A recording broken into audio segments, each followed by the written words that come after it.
32 दिन बाद पाक अफगान सरहद खुली तो तोलखम पर लोगों की तवील कतारें लग गईं। खवातीन, बच्चे, मरीज, माजूर और बुजुर्ग सभी सरहद पर पहुंच गए। एक नौजवान बुजुर्ग खातून को कंधे पर उठाकर ले आया। सिक्योरिटी एहलकार नज़्म ज़ब्त बरकरार रखने में सरगर्म नजर आए।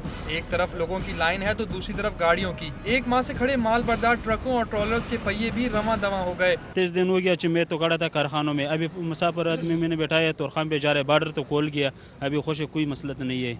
लोगों को बहुत मुश्किल थे, बहुत तकलीफ था लोगों को।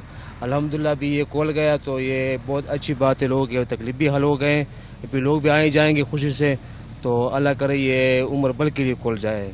पाक अफगान दूसरी सरहद चमन पर भी आज सुबह से पैदल आमदोरफ्त शुरू हो गई है। हुकूमत पाकिस्तान ने 7 धमाके के बाद पाक अफगान सरहद बंद कर दी थी। उसके साथ 76 दहशत गर्दों की हवालगी का मुतालबा भी किया गया। एक माह बंदिश के दौरान अफगान बाशिंदों की मुश्किलात के पेश नज़र 2 दिन के लिए पैदल आमदोरफ्त की इजाज़त दी गई। अफगान उमूर के माहिरीन दावा कर रहे हैं कि मुकम्मल तौर पर सरहद खोलने में बरतानिया की सालसी ने अहम किरदार अदा किया है।